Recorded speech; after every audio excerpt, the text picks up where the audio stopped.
22 वर्षांनंतर नाशिकमध्ये एका सभेला एकत्रित संबोधित करतील। प्रचार सभा अर्थातच ती ठाकरे बंधूंची सभा आमच्यासाठी सुवर्णक्षण असल्याची भावना मनसैनिकांनी व्यक्त केली आहे। 2003 साली ठाकरे बंधूंनी गोदा पार्कचं भूमिपूजन केलेलं होतं आणि मनसैनिकांनी त्यावेळेचे फोटो अद्यापही आपल्या जवळ सांभाळून ठेवलेत।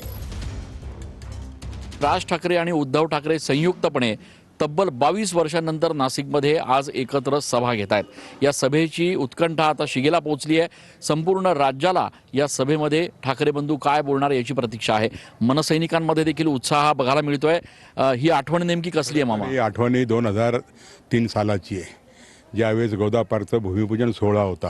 त्या सोहळ्यामध्ये आदरणीय राजसाहेब ठाकरे, आदरणीय उद्धवसाहेब ठाकरे हे दोघं भाऊ एकत्र भूमिपूजनासाठी त्यावेळेस आले होते, त्या कार्यक्रमाला उपस्थित होते।